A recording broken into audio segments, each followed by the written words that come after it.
Muy bien, vamos a comenzar. Este tema está largo, entonces a ver hasta dónde alcanzamos. Acérquense más, porque hay mucho que leer aquí en la pantalla. Acérquense, aquí hay muchos lugares, ¿sí? Le damos la bienvenida a nuestra hermana Berta, que regresó de Cuba. Estuvo un mes de misión.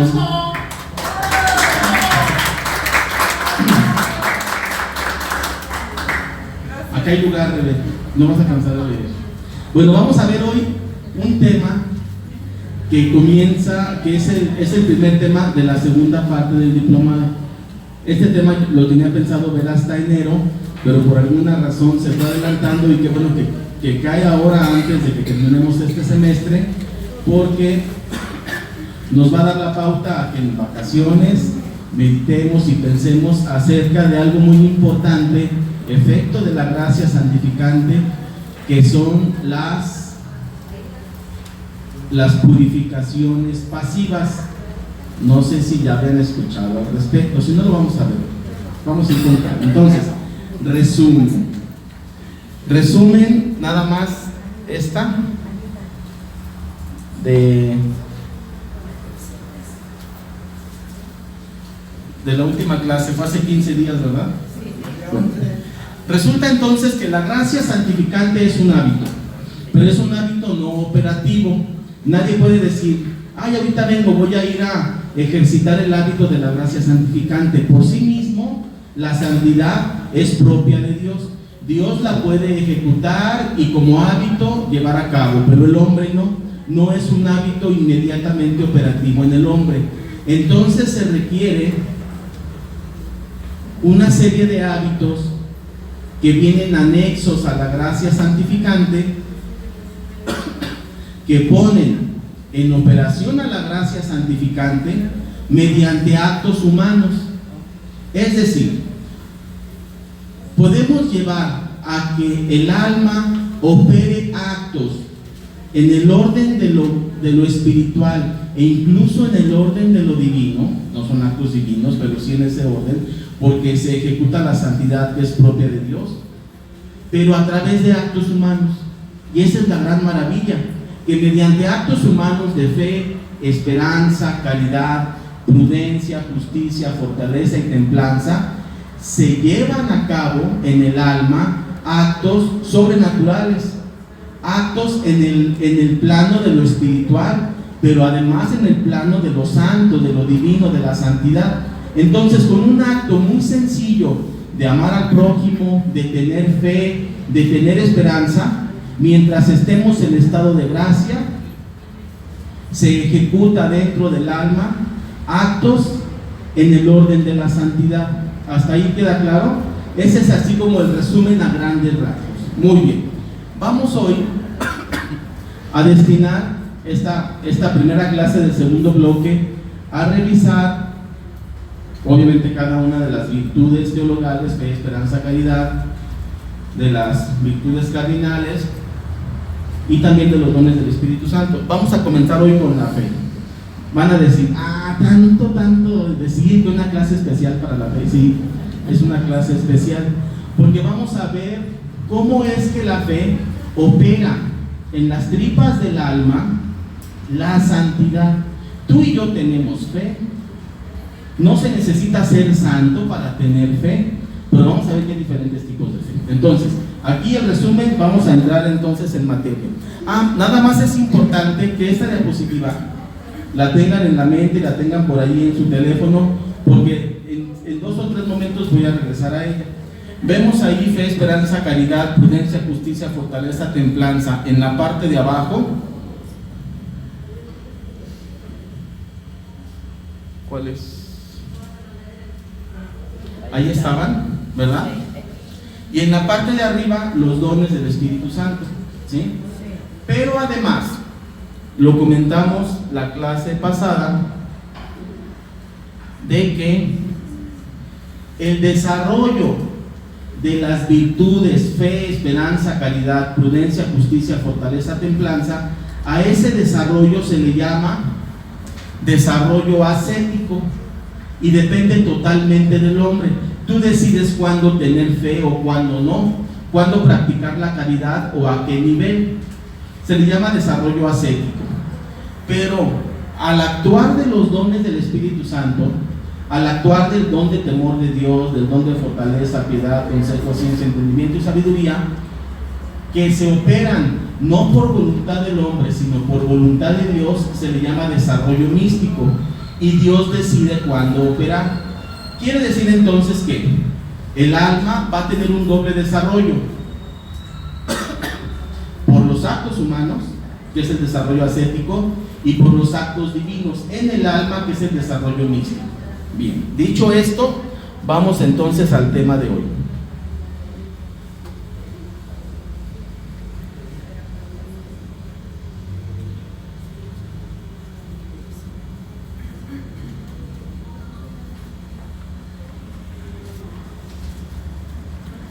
Vamos a entrar entonces a la fe. Vamos a ver entonces detalladamente, y aunque nos tardemos un poquito y a lo mejor no alcanzamos a terminar hoy, vamos a ver cómo es que la fe, que es uno de los hábitos anexos a la gracia santificante, cómo es que el desarrollo de la fe, desde el punto de vista teológico, puede llevar a un alma, desde el bautismo a la santidad en el reino de los cielos. Es decir, vamos a ir viendo paso por paso, por paso, por paso, lo más detalladamente posible al alcance de este diplomado, cómo es que el alma se va transformando en su esencia y en su actuar hasta llegar al cielo, ¿sí? Desde que es bautizada el alma hasta que llega al cielo, o hasta que está así ya entrando a las puertas del cielo. No vamos a llegar todavía al cielo, pero hasta que ya es santa, ¿sí? Bien, vamos a, ¿alguien trae su Biblia? Todos.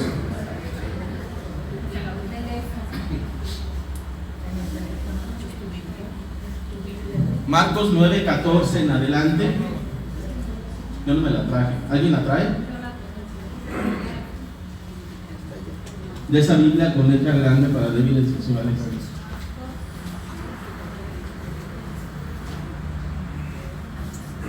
Marcos 14. Si tú la alcanzas a leer, a ver, léela por favor. Y cuando vino a los discípulos,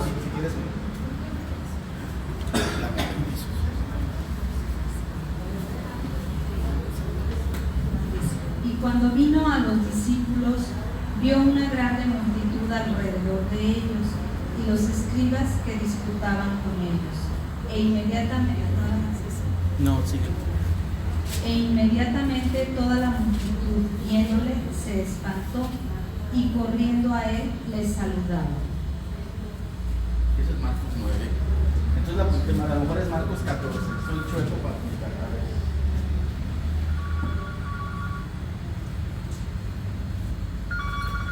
Si no, les voy a describir el pasaje.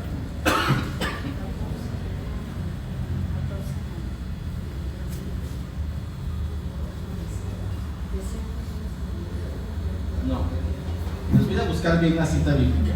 Resulta que Jesús estaba tranquilo un día y llega un señor con su hijo y le dice: Señor, expulsa por favor, ayuda a mi hijo que tiene demonios, ¿sí?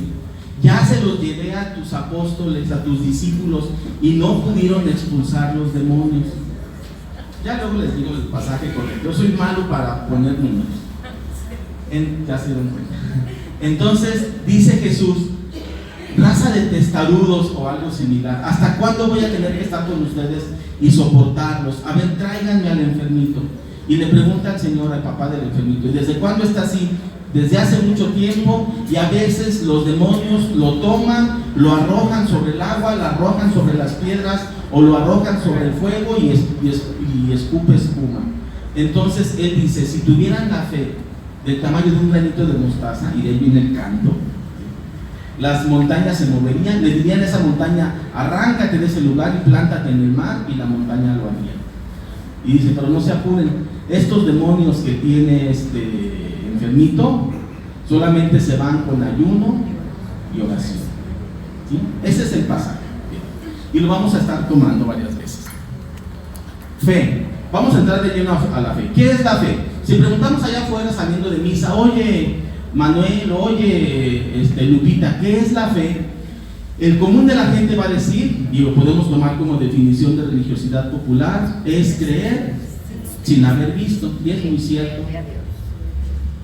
Creer sin haber visto, pero aquí habla de manera general, no solamente de Dios.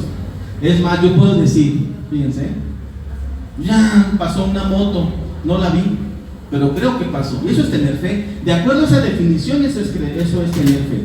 Yo no vi que pasó la moto, pero hay ciertas evidencias que me hacen pensar o constatar que pasó la moto.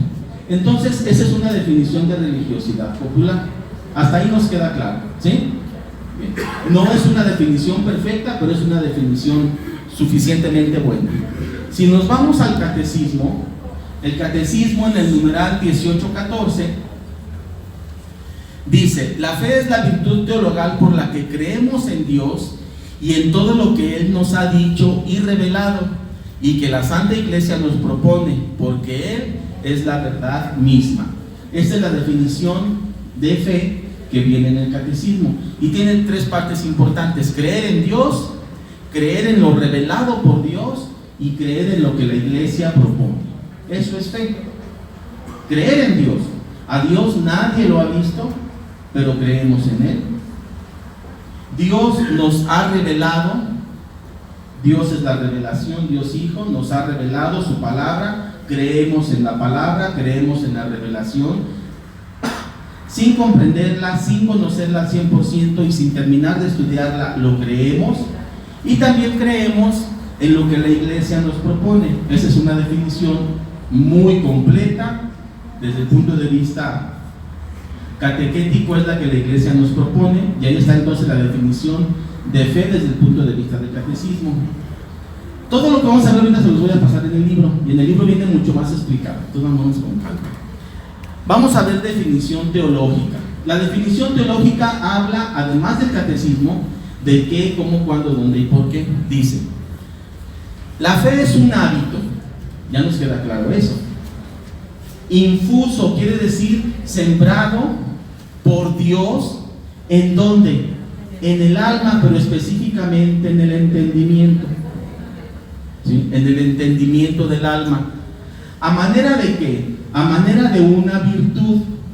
Teologal quiere decir una virtud para tener contacto con Dios, por la cual creemos firmemente en las verdades reveladas por Dios mismo o por la Iglesia.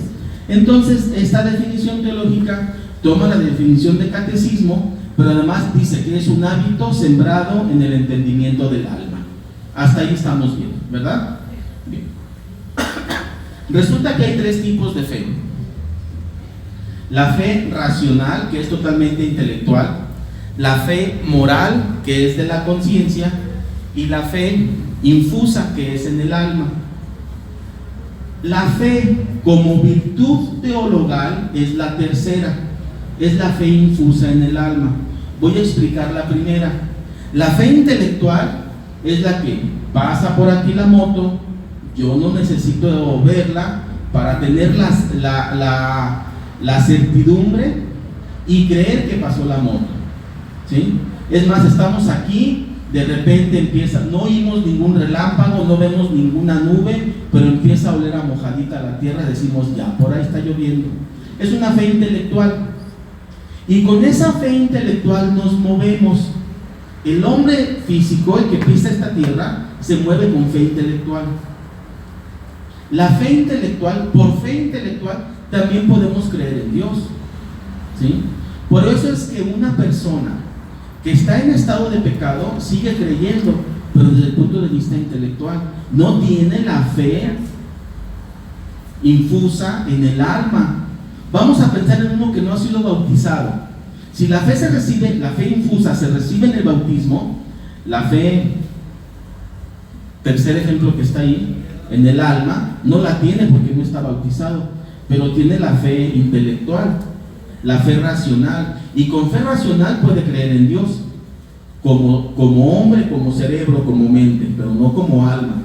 Después viene el segundo nivel de la fe, que es la fe de la conciencia, la fe moral. La fe que habla de los buenos hábitos, de la recta moral. en la moral, a través de la moral y de las buenas costumbres, también podemos tener una fe en Dios.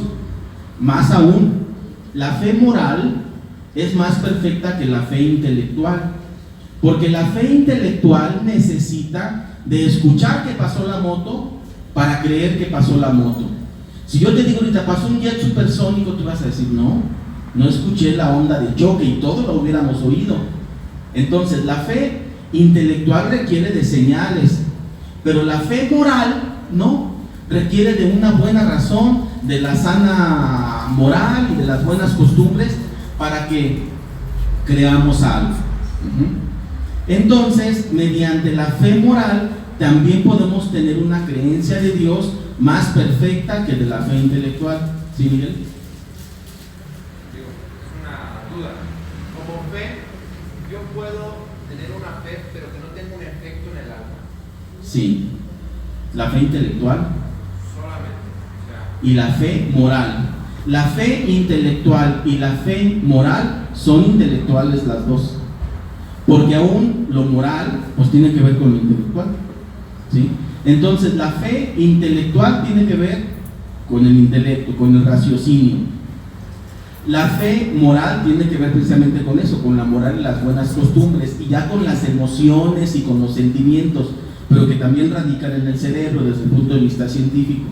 Ninguna de esas dos toca al espíritu.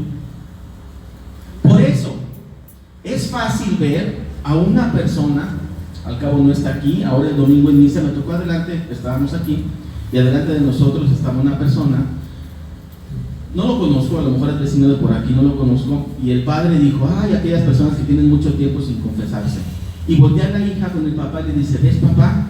Y el papá así como que, ay, no sé nada.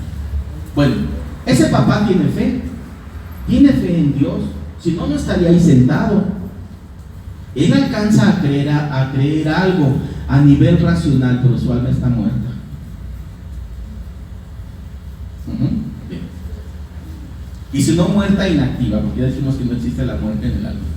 Fe infusa, entonces, es la fe en el alma. Entonces vamos a distinguir entre esas tres fe, entre esos tres tipos de fe, porque el avance en la fe comienza con la fe racional y termina con la fe infusa. Vamos a continuar. Hay varias formas de practicar la fe. La oración, aquel que hace oración delante, imagínate, ni siquiera delante de ninguna imagen, él en su cuarto, en los secretos donde no hay ninguna imagen, se pone a orar a Dios, ¿sí? Sin verlo, es más, no ve ni siquiera ninguna imagen. Ese es un acto de fe. Orar es un acto de fe. Los sacramentos son un acto de fe. El creer que en la Eucaristía está Jesucristo, el creer firmemente que en la confesión se obtiene la reconciliación con Dios, el creer que un diácono pasa a ser sacerdote por el ministerio compartido del obispo, etc., son actos de fe. La adoración al Santísimo Sacramento es un acto de fe, y podemos pasar allí horas y hasta terminar llorando y emocionándonos, simple y sencillamente creyendo que el que está ahí es Jesucristo. Incluso lo podemos hacer a nivel racional o a nivel moral, porque no se necesita estar en estado de gracia para practicar la fe moral o la fe racional, pero la fe espiritual sí. Claro que la fe espiritual es más perfecta. Ir a ejercicios espirituales, ir a hacer prácticas de la lectura de la palabra son actos de fe. Son formas de practicar la fe. Lectura de textos de espiritualidad, estudio de las cosas de Dios, son ejemplos de cómo practicar la fe. Entonces tú dices, a ver, yo quiero entonces agarrarme de la fe para caminar en este camino de santidad. Ahí hay 7, 8 formas, ¿sí?, mediante las cuales se practica la fe. Te los voy a pasar en el teléfono hasta el final, porque nos vamos a explicar. También hay pecados contra la fe. La infidelidad, es decir, no serle fiel a Dios, es un acto en contra de la fe, es un pecado contra la fe. La herejía, que es la negación o la duda de las verdades de la fe. Cuando alguien dice, no, yo no creo que el sacerdote pueda perdonar los pecados, ese tipo de cosas, ¿verdad? Esa es una herejía. O negación de las verdades de la fe. No, yo no creo que María sea virgen, y la palabra lo dice. O que haya nacido Jesucristo. Todo ese tipo de cosas son herejías, pecados contra la fe. La apostasía, que es el abandono total de la fe. El que comienza a abandonar la vida de fe hasta que llega a tener una vida sin fe, es un apóstata. La blasfemia, el insulto directo a Dios, es un pecado contra la fe. Y otro ejemplo, la ceguera de pecado, el ver el pecado como algo natural, sin creer que realmente es una ofensa contra Dios, pues es un pecado contra la fe. Bueno, aquí terminamos la primera parte, que es como catequesis, sencillita, ahí está. Vamos a ver entonces ahora, ¿cómo es que la fe, como hábito infuso, desarrolla la santidad? ¿Hasta aquí alguna pregunta? ¿Estuvo muy rápido? ¿Estuvo sencillito? ¿Rosy, todo bien?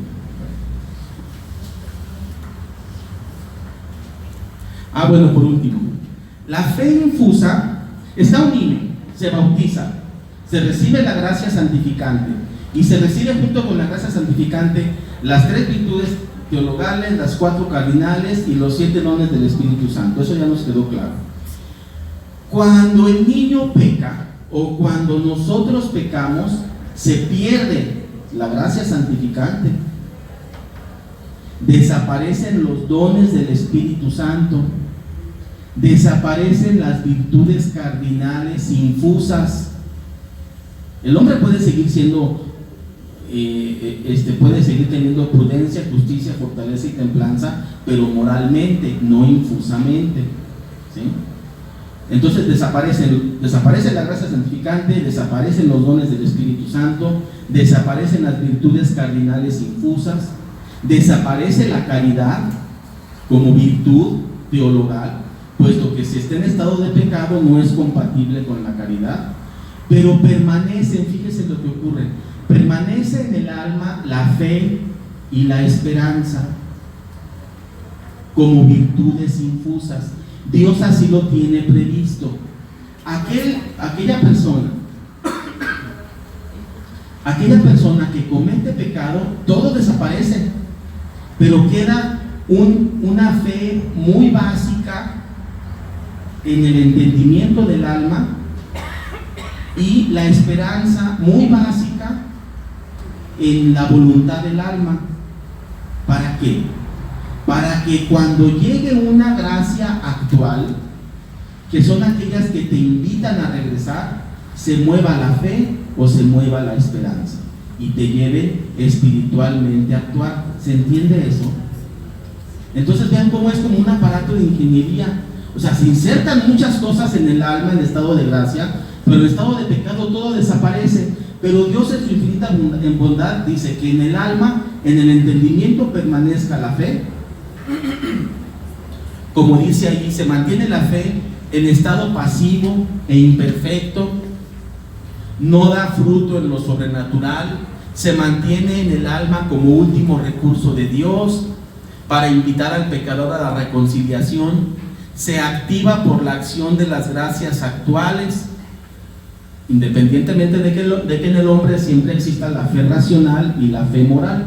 Pero hablando de la fe infusa, la fe que viene con el bautismo, se mantiene aún en estado de pecado, pero imperfecta y ahí pasiva, como una semilla enterrada en una maceta seca, abandonada al fondo del pasillo, para que si en algún momento el hombre accede a alguna de las gracias actuales, de las cuales es objeto por la gracia de Dios, el alma comience a operar y lo lleve otra vez a la reconciliación.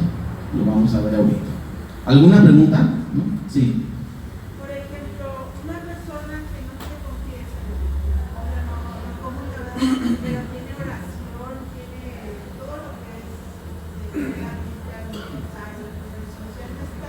pero se mantiene alejada del sacramento, es decir, no está en estado de gracia, sí puede tener una fe intelectual, racional, pues, sí puede tener una fe moral, creer en Dios en lo moral, pero en el el alma se mantiene la fe infusa por el Espíritu Santo, pero pasiva, para que cuando lleguen las gracias actuales, la fe se mueva el entendimiento del alma y se mueva el alma y quiera regresar. Pero acuérdate que las gracias actuales son nada más momentáneas y son nada más de corto tiempo y dependen de Dios. Entonces el que está en estado de pecado está a expensas de que llegue la gracia actual para que se mueva el alma, pero el alma no está en estado de gracia, y por más que lea la Biblia y por más que vaya a procesiones y todo, él humanamente no recupera el estado de gracia, necesita el sacramento. Bien. Muy bien, vamos a entrar entonces a la parte central. Dado que el cielo es el límite y el cielo es la unión sustancial con Dios, el hombre deberá de sufrir actos de purificación. Y aquí es donde vamos a ver estos actos de purificación, por fin, que preparen a la sustancia del hombre para esa unión. Algunas purificaciones serán propiciadas por el hombre, y a eso le llamamos ascética, y algunas serán propiciadas por Dios, a eso se le llama mística. Vamos a ver cómo opera esto. Este es el camino normal. Este es el camino normal para la santidad. No lo digo yo, lo dicen los teólogos, y está basado principalmente en San Juan de la Cruz y Santa Teresa de Ávila. Dice: el hombre, el alma, necesita un periodo de 5 pasos desde que es infusa la gracia en el sacramento del bautismo hasta que llega al cielo. Y esos 5 pasos son el estado infuso, es decir, el bautismo. Después viene una vida ascética, que es el desarrollo de la gracia por los medios propios del hombre. Después viene la vida mística, que es el desarrollo de la gracia por los medios propios de Dios. Y si no es suficiente eso, la persona entrará al purgatorio como 4ª etapa, para después llegar a la visión beatífica, que es el cielo. Vamos por partes. A lo mejor no lo entendemos, lo iremos a entender. Cada una de estas partes es el camino que va a vivir la fe. De hecho, cada virtud teologal o cardinal va a vivir este camino, pero ahorita vamos a enfocar en la fe. Es decir, la fe, ¿qué camino va a seguir para que una vez que el niño es bautizado, llegue al cielo? Vamos a comenzar entonces con este proceso.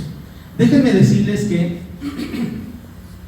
ya lo comenté la vez pasada, para llegar al cielo, lo que necesita el alma, el hombre, es decir, a ver, yo voy a escoger, mediante el consejo de Dios, alguna de las virtudes que yo voy a desarrollar. A lo mejor no lo hace conscientemente y ya Dios le dijo por dónde y allí va. Pero para el nivel de estudio, o sea, para cuestión del estudio vamos a pensar que el hombre dijera: a ver, yo quiero ser santo.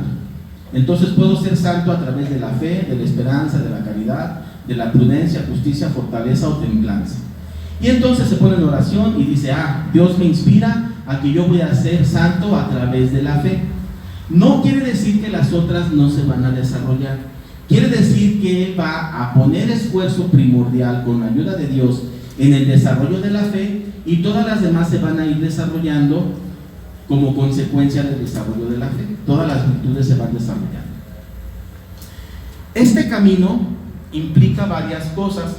En primer lugar, déjenme decirles que, si no alcanzan a ver allí, recórranse un poquito para acá, porque puse ahí unas líneas. La etapa 1 y 2 corren a cargo del hombre. Es decir, que el niño sea bautizado, que es el camino infuso, y que haya trabajo en la fe, depende del hombre. Se llama la vida ascética.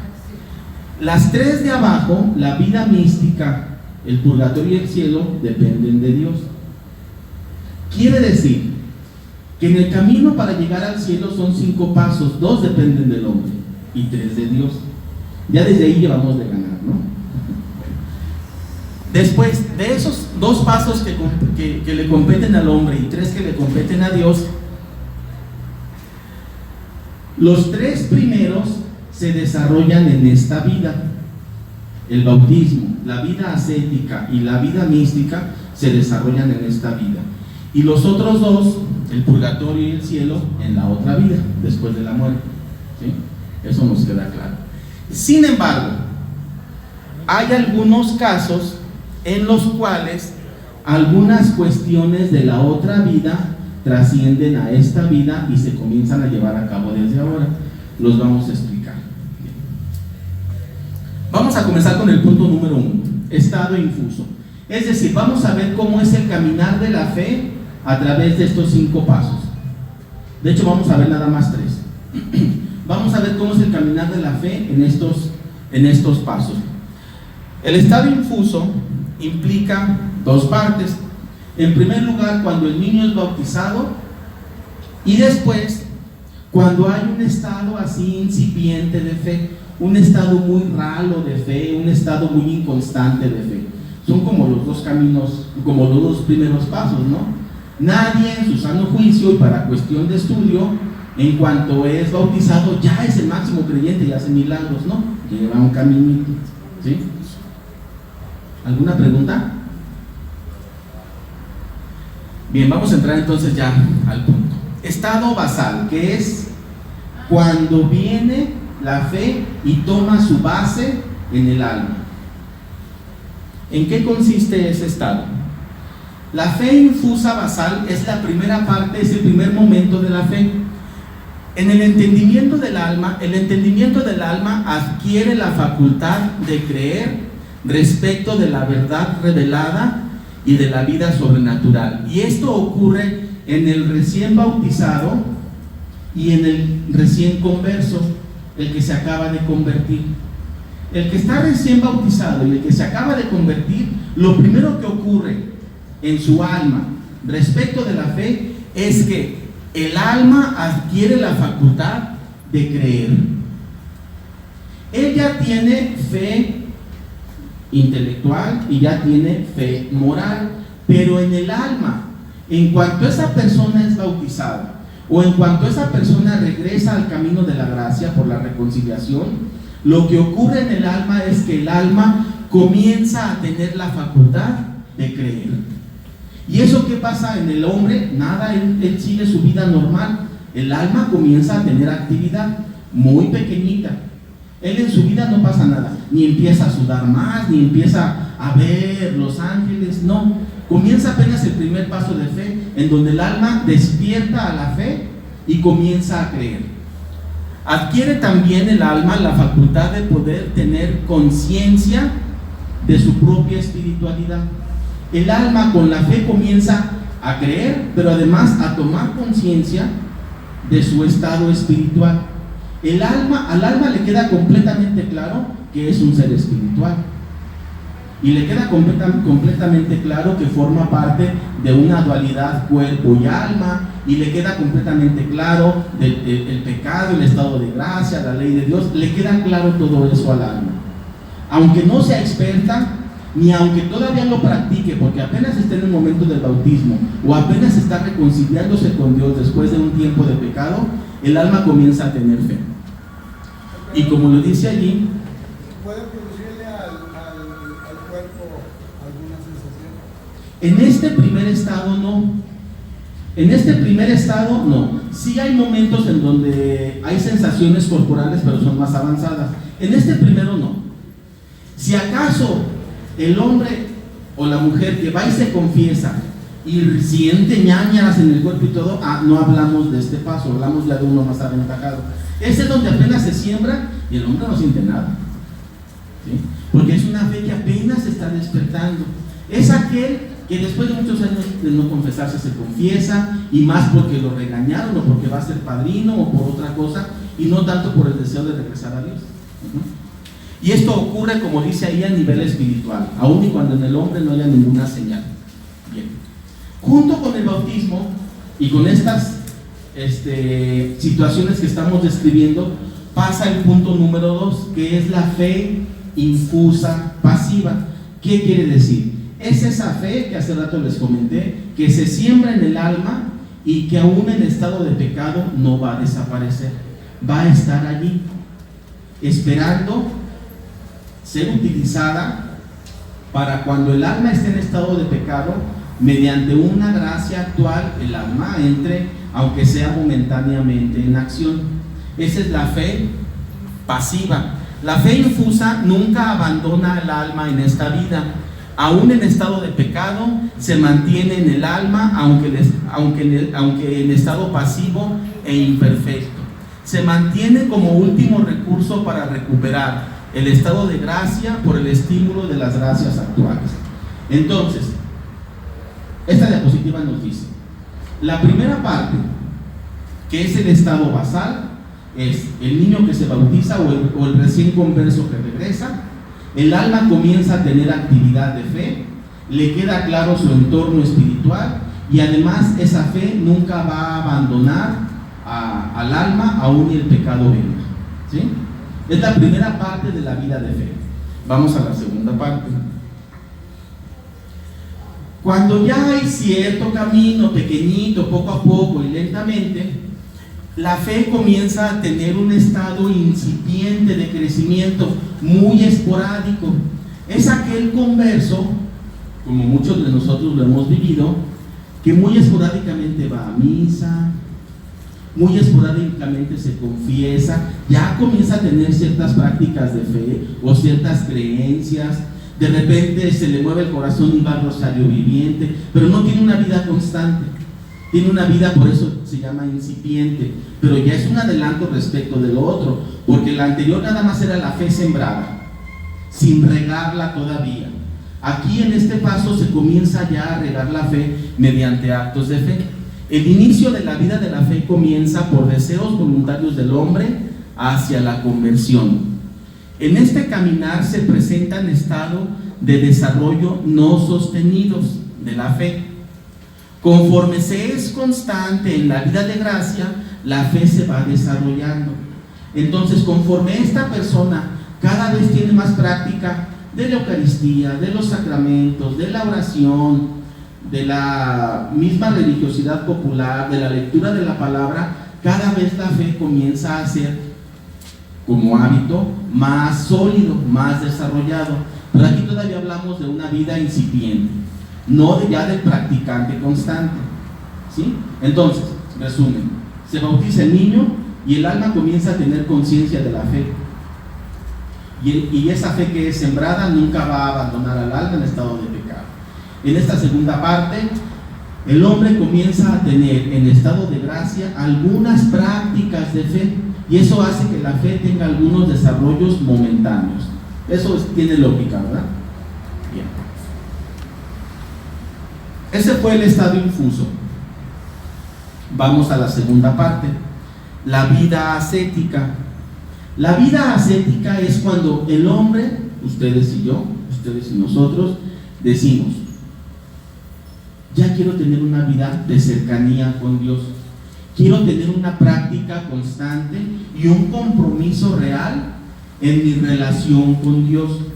Para eso necesito hacer que constantemente, obviamente no abandonar la misa dominical, si se puede practicar la misa entre semana, no perder el estado de gracia, y cuando perdemos el estado de gracia rápidamente ir y confesarnos, tener lectura, tener oración, a lo mejor hasta pertenecer a algún apostolado o algún ministerio, y comienza entonces ya una vida de fe más sólida.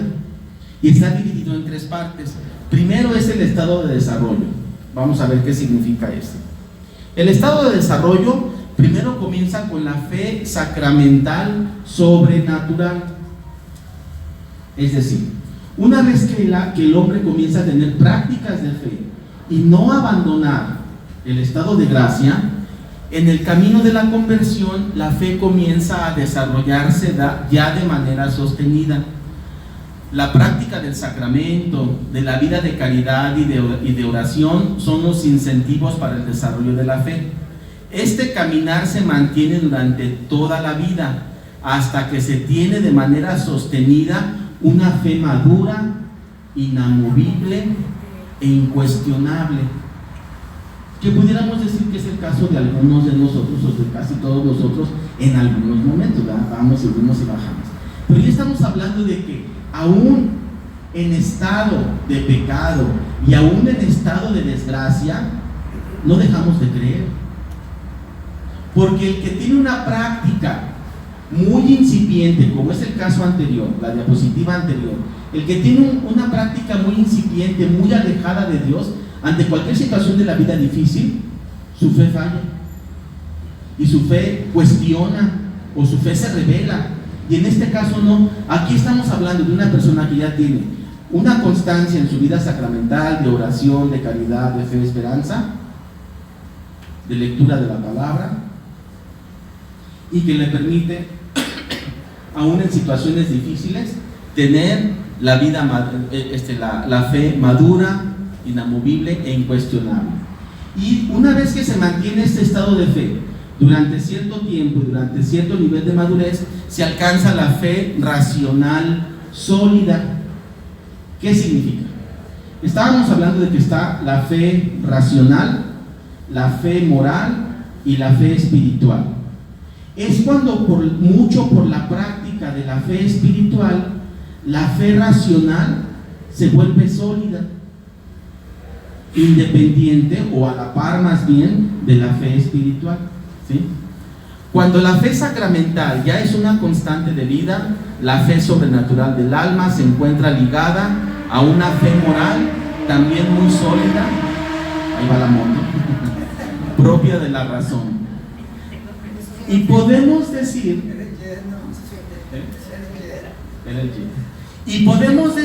que la razón, el último inciso ahí, podemos decir que la razón se ha convertido a la fe. Entonces la fe va avanzando y hasta aquí estamos en el camino normal de la fe. Esto que hemos descrito es conocido por todos nosotros. Vamos a ver el siguiente nivel. Una vez que Dios dice, esta persona ya tiene una fe más o menos sólida, ahí va la vida, tiene sacramentos, tiene vida de oración, Dios permite que la fe sea puesta a prueba por las situaciones de vida. Es decir, la misma vida, por permiso de Dios, la misma vida se encarga de poner a prueba la fe, básicamente con enfermedad, con desgracia, con pobreza, pero también con salud, porque es más fácil a veces tener fe en la enfermedad que en la salud, o también con opulencia, porque es más fácil a veces tener fe o recurrir a la fe en la desgracia o en la carencia que en la opulencia. Entonces Dios mismo tiene ya definido para ti tu camino de la fe, y Dios mismo va a permitir que la vida te pruebe, que pruebe esa fe. Nada más para leerlo, dice: en el proceso de perfeccionamiento ascético, la fe es puesta a prueba por las mismas situaciones de la vida. Se pone a prueba la fe racional, que es la que mueve la fe espiritual. Los dolores de la vida, las carencias, los duelos y enfermedades robustecen la fe racional, y con esto la fe infusa. Las vidas llenas de dolor, de sufrimiento, de desolación, si son encausadas y aprovechadas, son la mejor herramienta para el desarrollo y fortalecimiento de la fe racional y la fe sacramental. Asimismo, la bonanza, la salud, las alegrías y las abundancias son prueba de fe. Este proceso de perfeccionamiento comienza a purgar las penas ya desde esta vida. Bien. Entonces la fe es puesta a prueba por la vida. Dios permite que la vida pruebe la fe. Resumen: el niño es bautizado, recibe la fe en la que el alma es consciente de que tiene fe, tiene la fe que nunca va a abandonar al alma aún en estado de pecado. El hombre comienza a tener una práctica primero incipiente de fe y después una práctica constante que desarrolla la fe, en donde la razón se convierte a la fe, y en ese momento, antes o después, Dios permite que la vida ponga a prueba a la fe. Una vez, no es exactamente así lineal el proceso, pero para cuestiones de estudio nos sirve mucho pensar que es así lineal. Una vez que Dios dice, mira, sí pasó la prueba de la vida, viene lo que se llama la prueba del mundo, es decir, el pecado y la tentación fuerte. Una vez que la persona ya tiene una vida sólida de fe y que ha sido su fe probada, incluso en momentos difíciles de vida, Dios permite que el mundo, así se le llama, que el mundo pruebe la fe. ¿Qué es eso? Dios permite que la fe sea puesta a prueba por el mundo. Es el mundo el encargado de presentar a la Z diferentes facetas de la tentación, del pecado y de distractores que tratarán de alejar de manera sobrenatural al creyente. Entonces, son esos momentos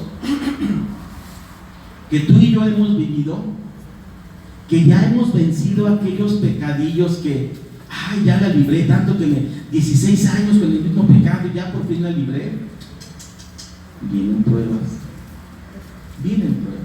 Si Dios así lo define, volverá a ser la vida y el mundo encargados de seguir poniendo en proceso de madurez a la fe. ¿Sí? Entonces esa se llama prueba del mundo. Bajo este proceso Dios permite que el alma agudice su fe y la comience a practicar hacia niveles de desarrollo sobrenatural. El tamaño de la prueba de esta etapa es muy grande, parecería que es superior a las fuerzas naturales del hombre. Durante esta prueba Dios nunca deja de la mano al alma, aun y cuando pareciera lo contrario. Bien, hasta aquí es un tema conocido por nosotros: el bautizado, la fe básica, incipiente, después la fe constante, y una vez que se tiene la fe constante viene la prueba de la vida y después la prueba del mundo. Resulta. ¿Y siempre van en ese orden? No van en ese orden siempre. Para cuestiones del estudio van en ese orden. Dios ya tiene definido el camino. Ni quiere decir que si ya pasaste la prueba del mundo ya nunca vas a tener la prueba de la vida. Van a ser constantes. La prueba de la vida va a ser constante mientras vivas. La prueba del mundo va a ser constante mientras estés en este mundo.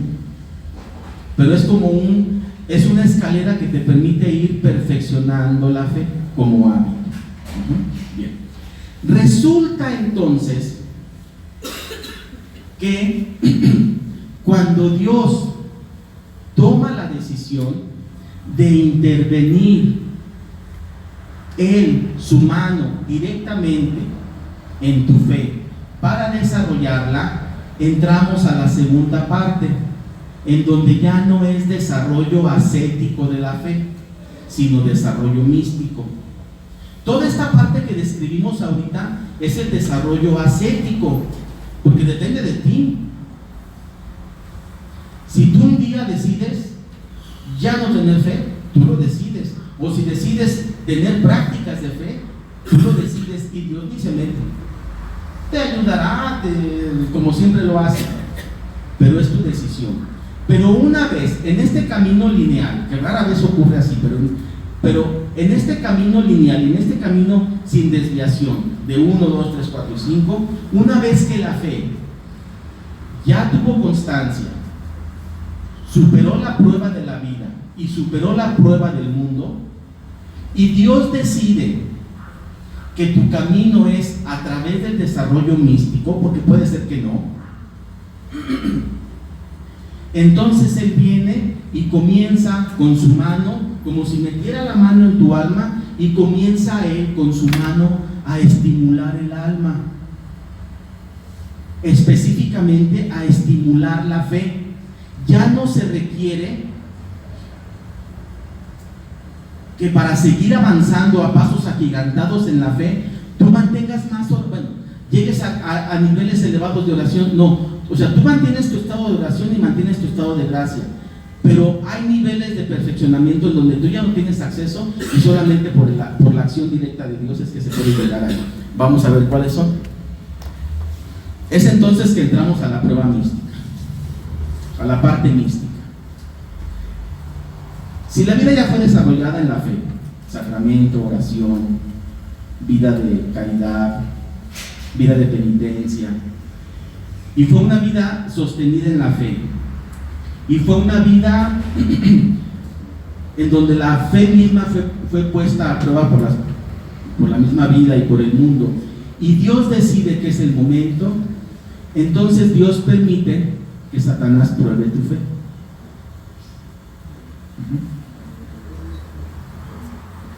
Y eso ocurre. Y eso ocurre y se llama desarrollo místico. No es que Dios diga, mira, muy chicho, a ver, ahí te va toréamelo. No es esa la causa. No es que Dios te esté probando para ver, a ver si es cierto que quieres estar sentado a tu derecha. No, es un desarrollo normal del perfeccionamiento de la fe. Y ocurre lo siguiente. ¿Cuál es el suceso que desencadena la segunda parte del desarrollo, que es la vida mística? Ocurre que cuando Dios considera que ya es el momento que el alma pase al siguiente nivel de desarrollo, se presenta en el hombre lo que se llama la contemplación infusa. ¿Qué es la contemplación infusa? La contemplación infusa es cuando el alma tiene visión del resplandor de Dios. Y es una forma poética de hablarlo, porque el alma no ve y Dios no resplandece. Pero es una forma de explicarlo. Si pensáramos, hablando en palabras terrenales, que cuando llegues al cielo vas a ver a Dios directamente cara a cara, este acto no es ver a Dios, es ver cómo si Dios estuviera todavía oculto atrás de la esquina, pero alcanzas a ver su resplandor. Y ese resplandor se te estuvo negado durante toda la vida. El alma de manera normal sí tiene experiencia sobrenatural, entiende la ley de Dios, entiende el plan de Dios, pero no ve a Dios. Porque la vista de Dios está reservada para el cielo. Cuando Dios decide que este es el momento, Él permite que tu alma, por así decirlo, vea el resplandor de Dios. Y entonces, por eso pongo aquí el agua, aparentemente ese vaso de agua tan cristalino y limpio que era tu alma, por la oración, por el sacramento, por las pruebas, por los actos de misericordia, por la prueba de la vida y por la prueba del mundo, ese vaso de agua que parecía tan cristalino que es tu alma, una vez que es visto al resplandor de la luz de Dios, aparecen millones y millones y millones de impurezas que el hombre no puede quitar. Ya el hombre quitó todas las impurezas y lo va a seguir haciendo durante la vida, con la vida de la práctica de la fe al modo humano, que es en la vida ascética. Pero en ese momento, cuando Dios considera que es el momento, permite que el alma vea el resplandor de Dios y a través de ese resplandor ver su alma. Y se da cuenta que el alma tiene muchas imperfecciones que no han sido quitadas con el trabajo anterior. Y sabiendo que el cielo es el límite y que es la unión sustancial entre el alma y Dios, todas esas imperfecciones tendrán que ser quitadas, pero no por ti, sino por Dios. Entonces, una vez que el alma percibe en todas esas imperfecciones un trabajo por realizar, el alma cede al actuar de Dios. Y lo primero que ocurre es que, voy a hacer un paréntesis, en estado de pecado, cuando el alma está en estado de pecado y no está en estado de gracia, es presa del diablo, en mayor o en menor medida. No voy a entrar en eso, ya lo veremos después, pero tiene la ausencia de Dios, por lo tanto es sujeta de la burla del diablo, de la blasfemia del diablo, del ataque espiritual del diablo, el alma que está en estado de pecado. Porque el alma que está en estado de gracia es sujeto de la bienaventuranza terrenal de Dios y de toda la virtud y de toda la dicha. Pero cuando el hombre decide pecar y abandonar el estado de gracia y entra al estado de pecado, el primero que llega a burlarse es el diablo. Y entra entonces el alma en contacto con la blasfemia directa del diablo. Ahí está, tarugo, no sé, lo peor que se puedan imaginar. La blasfemia directa contra el alma, el ataque contra el alma, la burla, así como Dios se burla, así como Satanás se burla de Dios, ahora se burla de tu alma. Y así como blasfema contra Dios y tiene odio hacia Dios, así contra el alma en estado de pecado. Entonces, en la prueba de Satanás ocurre lo siguiente: Dios permite el ataque del demonio hacia el cuerpo, hacia la mente y hacia el alma para el perfeccionamiento del hombre. Es decir, estando en estado de gracia, Dios permite que esa alma que está en estado de gracia y que tiene una fe ya muy avanzada sea motivo de ataque y de burla por parte del diablo. Y el alma tiene como única herramienta la fe.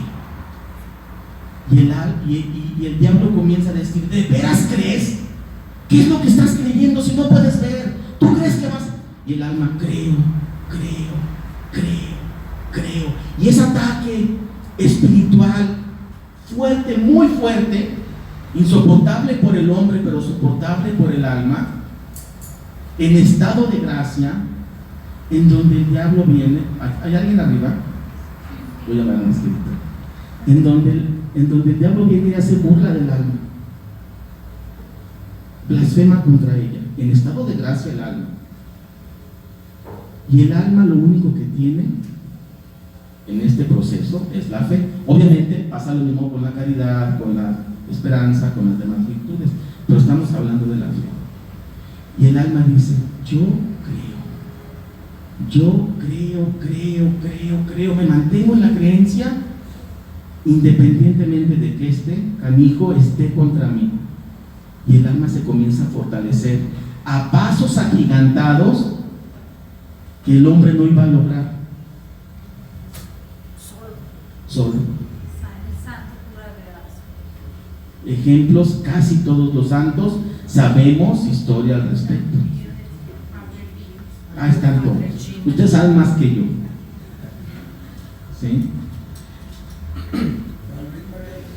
Pero resulta además, mi querido Germán, ahí te va una pregunta de examen. Hay una gracia que ya vimos, que es la que conecta el estado espiritual con el estado psicológico del hombre. ¿Cuál es? Las gracias actuales. Porque dijimos en su momento, el que entra en estado de gracia santificante no se siente loco de alegría y nada. No. Si así fuera, de tanta algarabía no volvíamos a pecar, Roselia. Pero la gracia santificante es, en cuanto a lo psicológico y lo emocional, muy pasiva.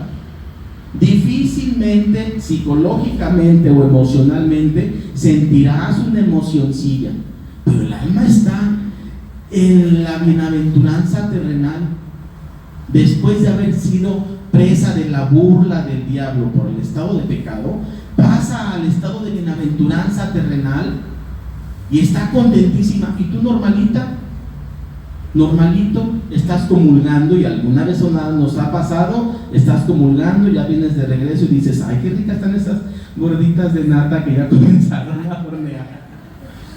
Porque somos seres humanos. Sin embargo, en estado de gracia, las gracias actuales que son inyectadas sobre el alma permiten, y esa es la función, una de las funciones, permite que la parte sensorial y la parte psicológica del hombre experimente por breves momentos una pizquita de la dicha del alma en estado de gracia. Entonces, la gracia actual conecta el estado del alma con la parte sensorial y la parte psicológica.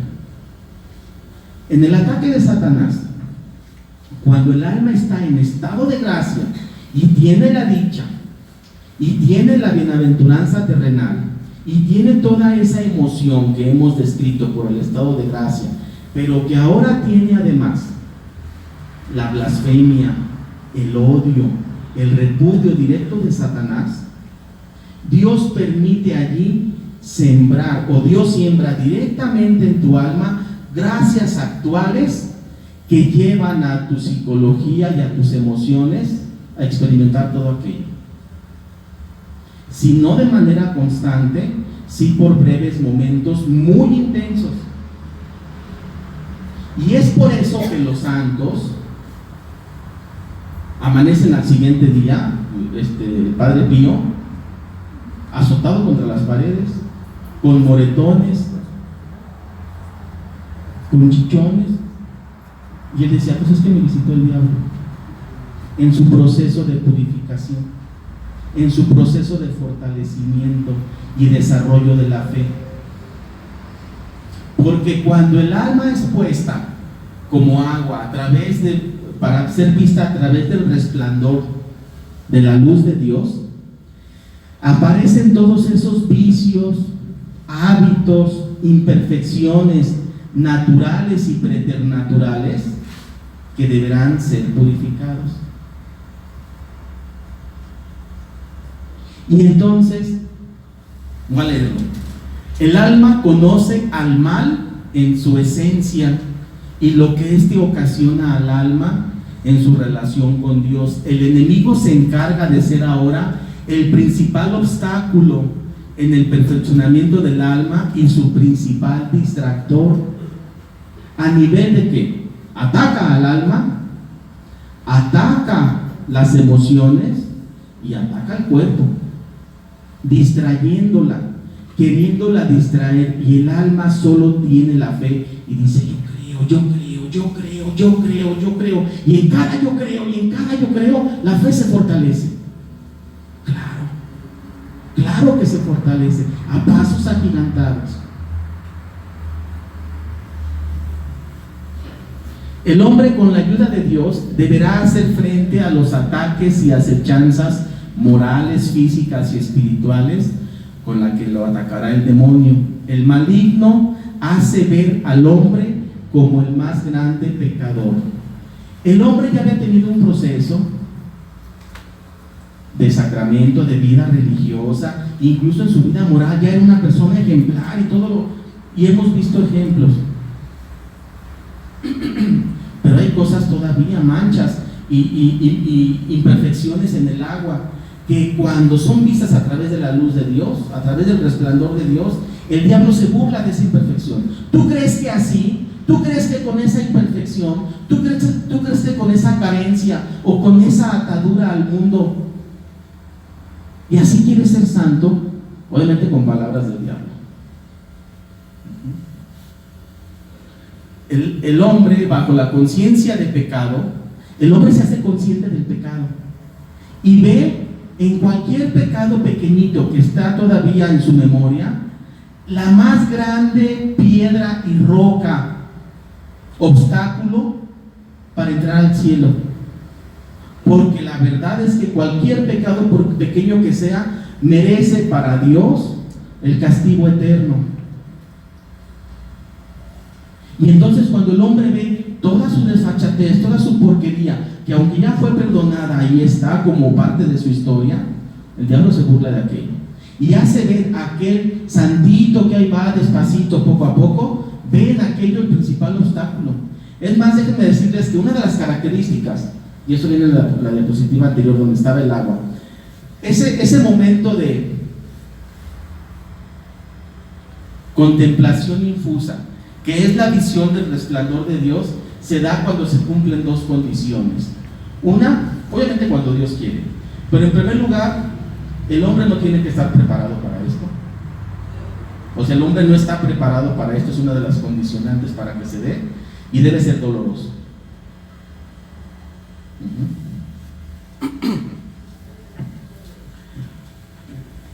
Continuamos, dice, pero la fe se ve fortalecida ampliamente de tal manera que al término de este proceso el alma sale sobrenaturalmente robustecida y la fe sobrenaturalmente inamovible, porque en ese proceso no solamente se fortalece la fe, a la par la esperanza, caridad, la prudencia, justicia, fortaleza, templanza, a la par los dones del Espíritu Santo, a la par la gracia santificante, a la par el entendimiento y la voluntad del alma, y a la par, a la vez, la sustancia del alma, el espíritu en su sustancia. En este ataque del diablo todo se ve fortalecido. Estoy poniendo el caso de la fe. Entonces, bueno, voy a continuar para terminar. Dios se mantiene al lado del alma, aun y cuando el hombre no lo perciba del todo. El hombre en su pequeñez ante esta prueba nunca duda. Al contrario, su fe se convierte en el instrumento causal de su santidad ya próxima. Lo que le permite al hombre y a su alma soportar este ataque es la fe. Resumiendo entonces, se bautiza el niño, recibe la fe infusa que le da conciencia al alma de su estado espiritual, y se recibe la fe pasiva que nunca va a abandonar al alma. El hombre comienza a tener prácticas incipientes de fe y comienza a avanzar. Comienza a hacer una fe más sólida por la práctica del sacramento, de la lectura, de las obras de caridad, de las obras de misericordia. Ya es una fe más sólida, en donde la fe racional se convierte a la fe espiritual, y la fe racional ya es inamovible, y comienza entonces a ser la fe prueba de la vida a través de la riqueza, la opulencia, pero también de la desgracia y de la enfermedad, y después prueba del mundo a través del pecado, de la tentación y de los distractores. Pero una vez que Dios decide, muestra al alma la contemplación infusa, que es poder ver al alma a través del resplandor de Dios, y viene esta prueba que es la prueba del diablo. ¿Alguna pregunta? Siempre tiene que hacer siempre tiene que ser la prueba del diablo. Sí. Pero si se pasa por un proceso Sí.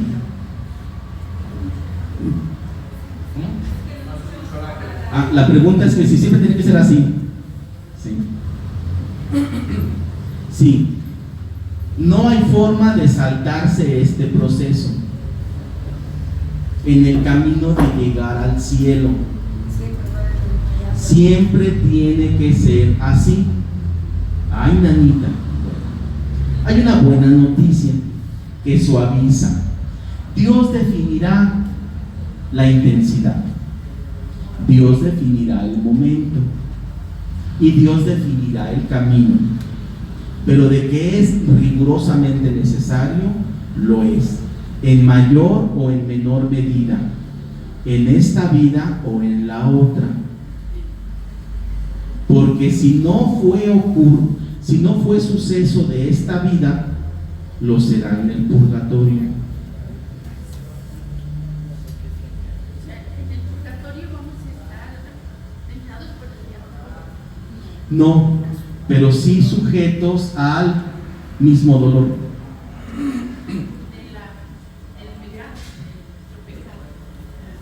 Sí. No es así tan lineal. pero nos da una idea, ¿sí?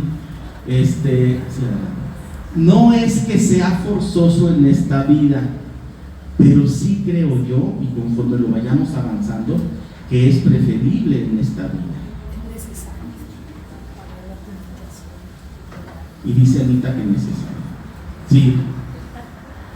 ¿Sí, Roselia? En esta etapa de la vida sexual es cuando, a ver, aclarar, es cuando empiezan las pruebas realmente de tu fe o empiezan desde etapas más tempranas.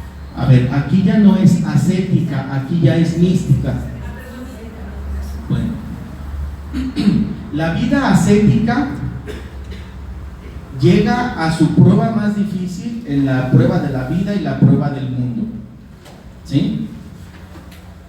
La prueba mística, la vida mística comienza con la prueba de Satanás. La vida mística, el desarrollo de la vida mística. Quiere decir que son pruebas sobrenaturales, que no son de este mundo. Porque lo anterior, la prueba de la vida y la prueba del mundo, pues son pruebas de este mundo. Pero la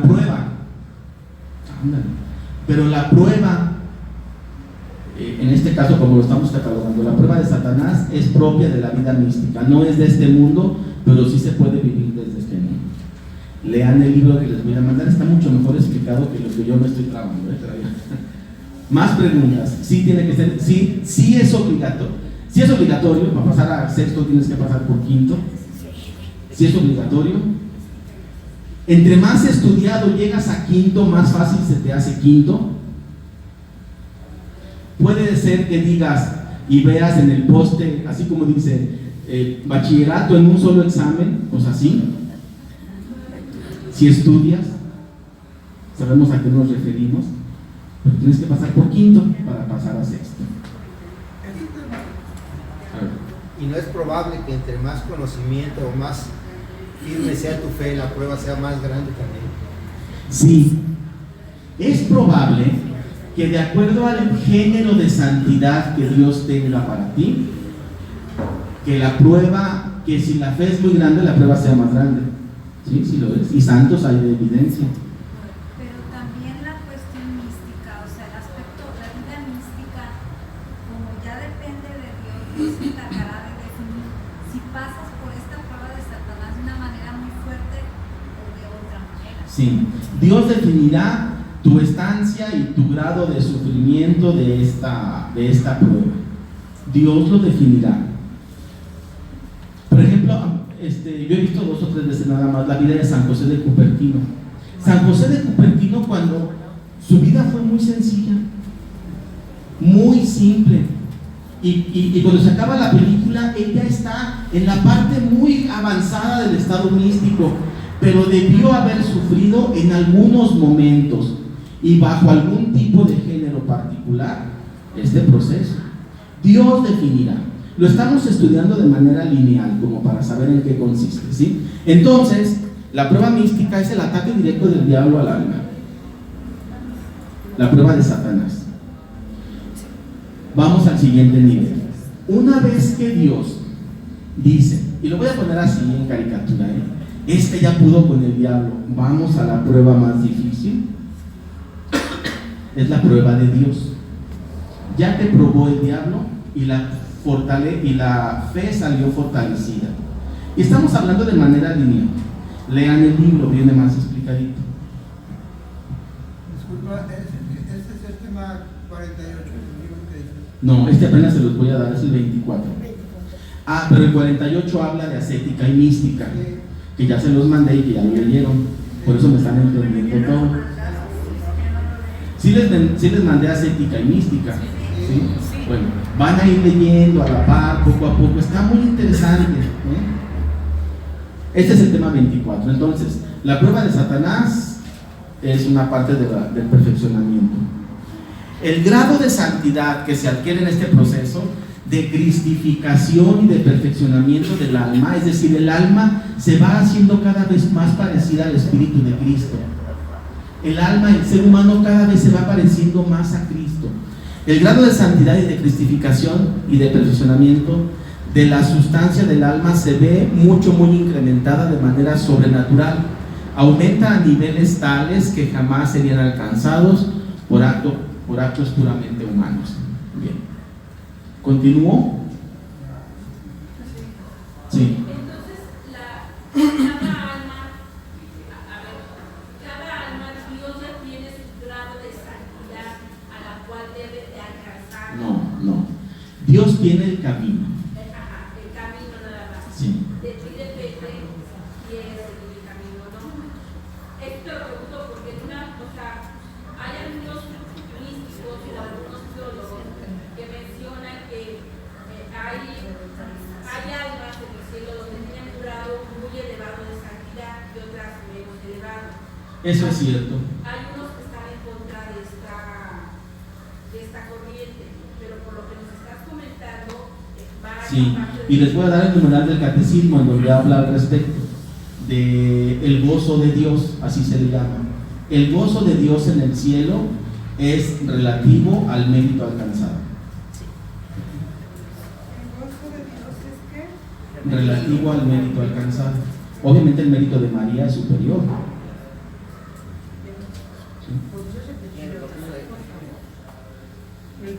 El gozo de Dios en el cielo es relativo al mérito alcanzado en tierra. César, el señor obispo Rafa decía que no es lo mismo los que están en el teatro en primera fila que los que están pues en sí. galería, entonces según Sí, tus claro. méritos das también. Claro. Bien, vamos ahora a la prueba de Dios. En este proceso lineal, una vez que superada la prueba del diablo, viene la prueba de Dios.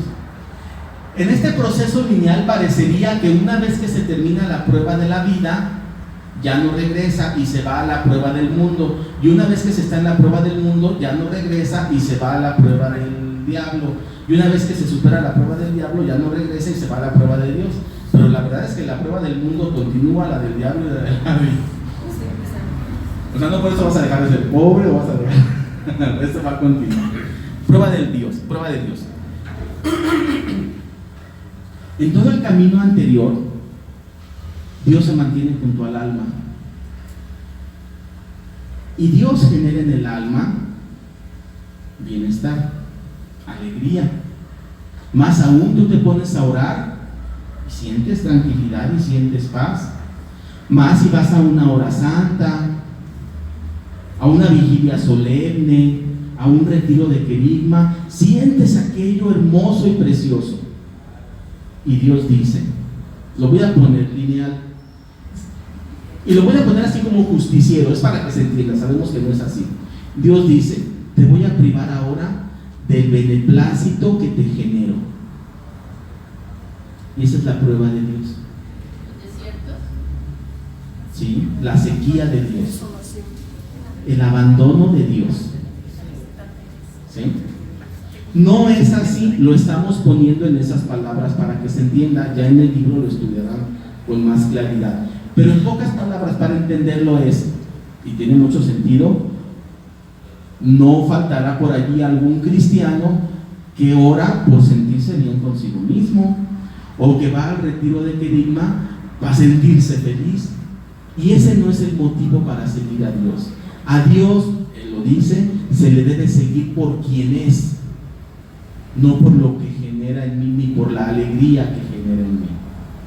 Lo sigo a pesar, solamente por ser quien es. Entonces, Dios priva al alma de la percepción de su presencia con fines de perfeccionamiento. Lo estamos poniendo así para entenderlo. Aparentemente parecería que es un Dios justiciero, y lo puse así para entenderlo, pero sabemos que no es el carácter justiciero, sino es el carácter de perfeccionamiento. Porque cuando el alma es vista a través del resplandor de Dios, el hombre mismo que tiene por ejemplo, la ciencia de Dios infusa en el alma, y al comparar la blancura de la ciencia con lo turbio de su alma, dice: estoy lejano, ni lo merezco, no tengo forma, ni lo merezco, ni siquiera merezco la alegría de Dios. Ni siquiera merezco la alegría de ser cristiano, merezco el infierno. Y esa es la prueba de Dios, ¿sí? Entonces, el alma experimenta el vacío de la presencia de Dios, experimenta el rechazo de Dios y vive la soledad de su Creador. Sin embargo, las virtudes teologales son el soporte que mantienen el alma, porque el alma está sola, seca, abandonada de la emoción de amar a Dios, y dice: creo, aún aquí creo, aún aquí lo amo, y aún aquí confío. Es la esperanza, y esa es la prueba, ¿sí? Estas son las noches oscuras. Sí, la prueba del maligno, sin ser exactamente eso, describe mucho lo que es la noche de los sentidos, la noche del sentido. Y la prueba del diablo describe mucho lo que es, la noche del sentido, y la prueba de Dios describe mucho lo que es la noche del espíritu, ¿sí? Sin embargo, las virtudes teologales son el soporte que mantienen al alma. Dios nunca se aparta del alma, pero el alma deja de sentir su presencia y experimenta su ausencia, y hasta llega a experimentar como un rechazo. No es que Dios rechace al alma, el alma, al saberse miserable, se excluye por voluntad propia y por cumplir la voluntad de Dios, porque sabe que el cumplir la voluntad de Dios no es comulgar con mi vida actual, se requiere un cambio. El hombre se ve privado de todo tipo de beneplácito proveniente de Dios y de su presencia, optando el hombre ser fiel a Dios y amarle eternamente, no por el placer que esto pudiera ocasionarle, sino que le ama y le es fiel solo por ser Dios quien es. Entonces, dicen los libros que San Francisco de Asís tuvo este proceso durante 10 años. No de manera sostenida, no las 24 horas del día, pero sí episodios muy intensos del vacío de Dios. Se puede equiparar cuando Cristo tuvo el Getsemaní. Dios mío, ¿por qué me has abandonado? Ahí está. Sí.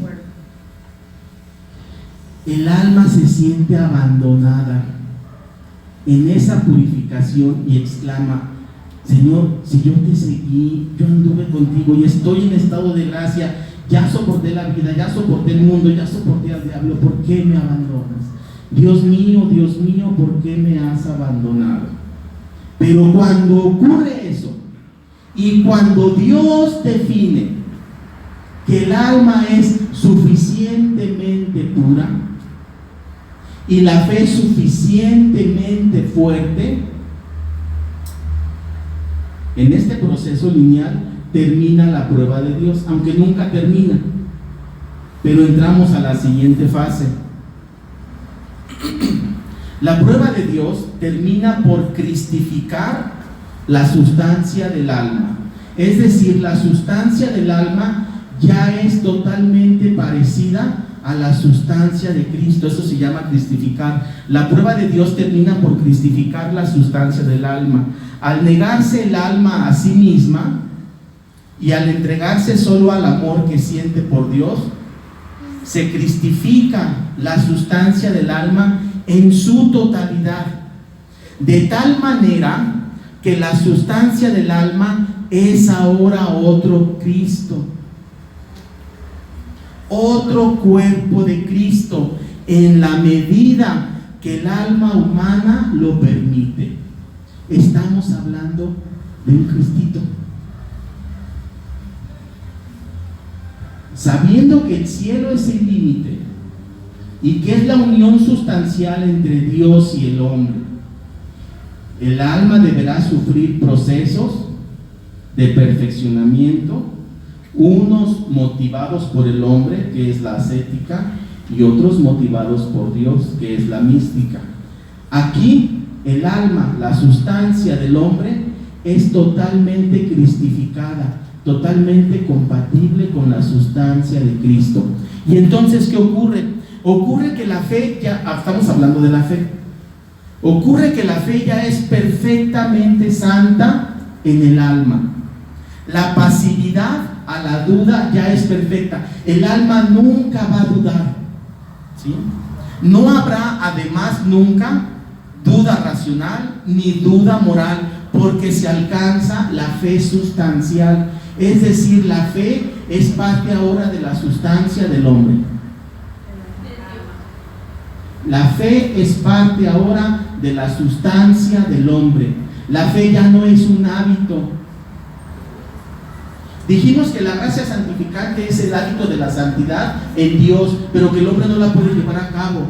Y es un hábito que no nos es compatible, por eso nos dan la fe. Entonces la fe, ahora espiritual, totalmente cierta, ya es parte de la naturaleza del hombre, ¿sí? Y esto nos lleva a la tercera parte, en donde ya en ese momento el hombre no se ha muerto, todavía anda por aquí caminando, el santito, pero Dios en ese momento posee al alma para siempre. No, ya no hay tentaciones, ya no hay pecado, ya no hay prueba. Ya no hay prueba de caer en pecado. Sí seguirá el perfeccionamiento, pero en ese momento Dios posee al alma para siempre. Y entonces vean lo que ocurre: desaparece la fe y se siembra en el alma lo que se llama la verdad primera, con mayúscula. Dios siembra, el Espíritu Santo siembra en el alma lo que se llama la verdad primera. Es decir, tiene ya infusa la verdad como Dios, la verdad divina de Dios. Y pongo aquí como si aquí estuviera el alma. Tiene infusa la verdad de Dios y ya no necesita, por así decirlo, no es así, pero ya no necesita tener fe porque ya posee la verdad.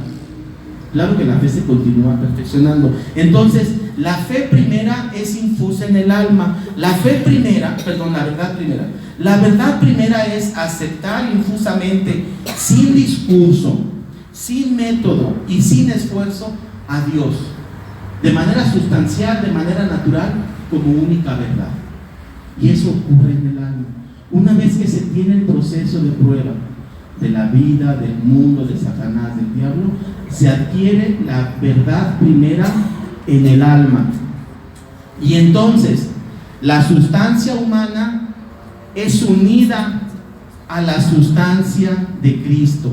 La sustancia del hombre, ya perfeccionada por todas las pruebas y purificaciones, es santamente unida a la sustancia santa de Jesucristo. Es entonces y solo hasta entonces que el alma se convierte sustancialmente a Cristo.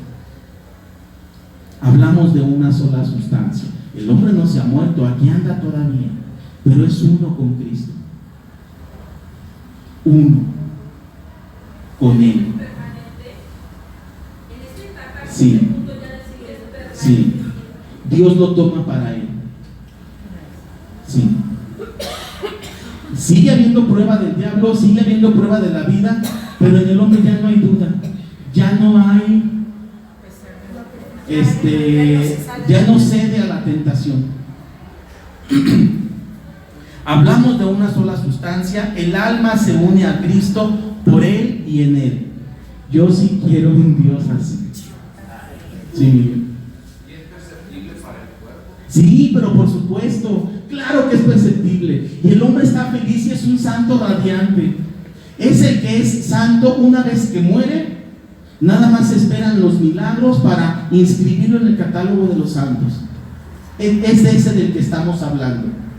Y algunos de los que no nos percatamos, pero que siguen este proceso, porque Dios define la intensidad, la duración y el momento de cada una de estas etapas. Entonces hablamos del matrimonio entre el hombre y Cristo. El hombre esperando al amado, y uniéndose sustancialmente a Él, se reciben además todas las virtudes, Roselia, de Jesucristo. ¿Cómo es Jesucristo glorificado? Se comienzan a recibir, en la medida que esta humanidad y esta vida mundana lo permite, los dones de Jesucristo como virtud. Se recibe lo que se llama Jesucristo virtud, con mayúscula las dos. Jesucristo virtudes, todas las virtudes que tuvo Jesucristo una vez que vence el pecado en la cruz, se reciben en el hombre, en la medida que el hombre lo permite. Bienaventurados los pobres, los humildes y los perseguidos, porque ellos verán a Dios. Estos beneficios son los frutos de la satisfacción, de la santificación terrenal. Es la bienaventuranza terrenal. Y entonces podemos decir que lo único que separa a esa alma del cielo es la muerte. Y allí entonces comienza el alma a ser sujeta y dirigida y llevada mientras está en esta vida ya personalmente por el Espíritu Santo, perfeccionándola, porque el proceso de perfección nunca termina, porque entre más se perfecciona, más se goza de Dios, más se disfruta a Dios, más se ama a Dios y más se le da gloria a Dios desde esta vida. Este es el tema de la fe. La fe, la primera diapositiva fue preguntarle a la gente qué es la fe. Creer sin ver, y es cierto. Pero el proceso de perfeccionamiento de la fe lleva al cielo. Gloria a Dios. Yo sí quiero un Dios así. Preguntas, antes de irnos, preguntas. Rosy, ¿todo bien? Berta. Sí, Roselio. Oye, entonces sí podemos vencer al pecado. Sí. Cuando se llega el proceso de la prueba de Satanás, comienza el Espíritu Santo a tomarte para Él. Sí. En este proceso lineal, obviamente es difícil y se requiere la ayuda de Dios, y que Dios nos permita en algún momento pasar por esto, porque es con su ayuda, y que Dios nos permita, cuando se acerque ese momento, identificarlo para no rajarnos. Les dije la vez pasada, se requiere a partir de este momento tener un guía espiritual, un sacerdote que vaya llevando tu vida. Y les dije, el que ya va en este proceso se confiesa a diario, no porque peque a diario, sino porque le dijo, oye, ¿y ayer que te dijo el diablo esto y esto? Tienes que hacer esto, y ahora vas a hacer frente de esta manera, y ahora esta va a ser tu oración, y este va a ser tu penitencia. Es la guía espiritual. No es que te confieses a diario porque cometiste pecado, sino porque te mantienes en ese proceso de perfeccionamiento y el guía te va llevando. ¿Sí? ¿Más preguntas, Miguel? ¿No? Bueno. Sí. Yo he escuchado, he sabido de personas que ya... Un auto rojo que está aquí afuera, en la calle, en esta casa de aquí. Si no es de aquí, es de arriba. ¿Alguien trae un coche rojo? No. ¿Sí? Personas que ya están muy próximas a la muerte, bueno, ya hasta después se entiende que estaban próximas a la muerte, pasan como por este estado de miedo, de sentirse atacados. Mi querida Pati Soria. Pati Soria en este momento, Dios sabe el camino, pero si su muerte estuviera ya próxima, que solo Dios lo sabe, está en un estado de inconsciencia, aquí, pero el alma no. El alma está activa y está librando una batalla de perfeccionamiento, en donde en algún momento ella, cuando Dios lo defina, y si es que es el momento ahora, recibirá la verdad primera en su alma y tener la certeza total de que Él es el destino, el camino, la verdad y la vida. En no tengo el gusto de conocerla, pero por ejemplo, nosotros lo hacemos, hemos dado en oración por ella y por toda la gente que está en su entorno. ¿Ha sirve de algo? Sí, claro que sí. Entonces yo soy más de la idea, ustedes, cada quien se respeta, yo soy más de la idea, yo no pido su salud, yo pido su bienaventuranza. Sí, exactamente. Que seas la bienaventuranza, porque al final es un camino, que todos tenemos que transitar por ese camino, y que Dios permita en esta mujer santita que muchos conocimos, con sus virtudes y sus pecados como todo, en este proceso vivir la santidad, purgar ahorita lo que tenga que purgar, y que Dios defina su método para la santidad, pero de que está ya comenzando a arañar esos momentos, sí, así lo es. Gloria a Dios. ¿Más preguntas? No pedimos que se sane, sino la voluntad de Dios. Es que pidamos la bienaventuranza. Esa fortaleza. Pidamos la bienaventuranza. La voluntad que la bienaventuranza. Yo prefiero bienaventuranza. Yo estando sano, prefiero bienaventuranza que salud.